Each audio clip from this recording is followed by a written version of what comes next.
आई एक बार फिर सोनू सरगम के बहुत ही शानदार कविता आप सबके बीच में आ रहा बा। हंसत हंसत लोटपोट हो जाई बाप सभे।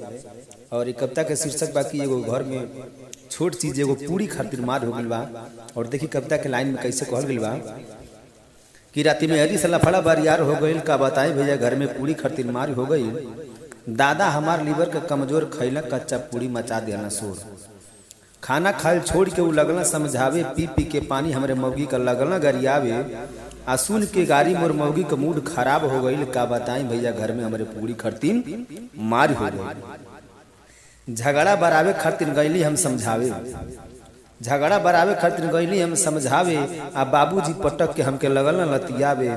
चाली देखी बाबूजी के मेहरी लगली रोवे, पाई गईली कूचा लगली बाबूजी के धोवे।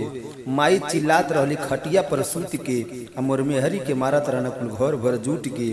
घर छोड़ मोर बपवा फरार हो गईल, आ का बताइए भैया हमरे घर में पूरी खरतीन मार हो गई। मनला न बात मौगी पुलिस बोलैले, मनला न बात मौगी पुलिस बोलैले।